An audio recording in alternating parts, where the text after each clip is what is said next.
Ça, c'est mon chat.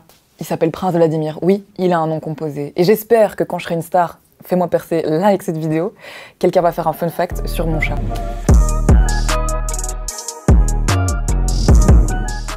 Quand j'ai entendu que le chat de Katy Perry s'appelait Kitty Perry, je me suis dit qu'il fallait absolument que je fasse un fun fact sur les animaux des stars. On commence tout de suite avec Mike Tyson. Alors il a eu plusieurs tigres au courant de sa vie, mais il est aussi passionné de pigeons. Ouais, il est colombophile. Oui, c'est comme ça qu'on dit. À l'âge de 9 ans, il est tombé dans un élevage de pigeons et depuis, c'est une passion qu'il a suivie pour toute sa vie. Depuis les années 2000, il en a domestiqué plus de 1 millier dans sa propriété de New York. Et d'ailleurs, si vous voulez voir ça, il publie assez régulièrement des vidéos et des photos sur son compte Insta. Et il faut dire que ces petits pigeons, ils sont assez gâtés puisqu'ils dépensent plus de 400 000 $ par mois pour s'en occuper.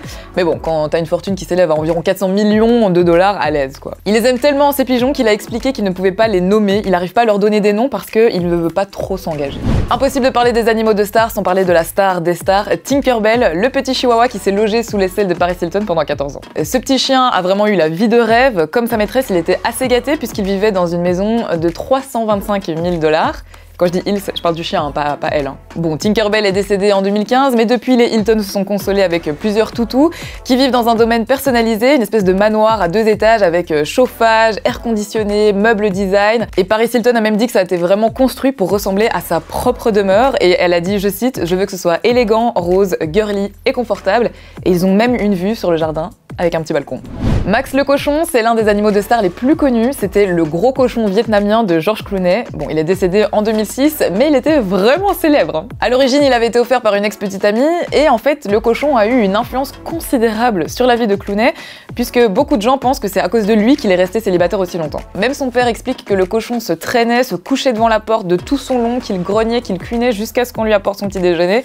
Et du coup, je pense avoir des origines de cochon vietnamien. Et George Clooney l'a même dit dans une interview, on reçoit beaucoup d'ennuis de la part des gens lorsqu'on dort avec un cochon dans le même lit. Et je comprends que ça fasse fuir les femmes. Ou les gens en général d'ailleurs. Disclaimer, je ne cautionne pas les infos suivantes, je ne fais que passer le message. Hugh Hefner, même s'il est décédé aujourd'hui, a vraiment laissé une trace indélébile dans l'histoire planétaire, c'est sûr. On se souvient évidemment du manoir Playboy qui est devenu célèbre pour ses fêtes, ses femmes, et aussi parce que c'était un zoo géant. Bah oui, de son vivant, Hugh a décidé d'obtenir une licence pour que son manoir devienne un zoo officiel. Et c'est pour ça qu'il avait plein d'animaux un petit peu spéciaux comme des oiseaux exotiques, des singes, ou encore un lama. Il avait un lama. D'ailleurs, il l'emmenait souvent se promener dans les jardins du manoir et c'était vraiment son lama domestique, genre comme un chien que tu promènes, quoi. On connaît tous Kristen Stewart grâce à Twilight, le film avec les vampires et les loups, mais elle-même possède un loup hybride. Quand elle était petite, sa mère possédait déjà plusieurs chiens-loups et lorsqu'elle a commencé à bien gagner sa vie grâce à Twilight, elle a décidé d'y rajouter le sien à son clan de chiens-loups. Et puis d'ailleurs, ils ont partagé la scène plusieurs fois. Il est trop beau et c'est légal. Si t'as kiffé cette vidéo, n'hésite pas à liker, commenter et partager. Et on se retrouve la semaine prochaine dans un nouveau Fun Fact. Ciao!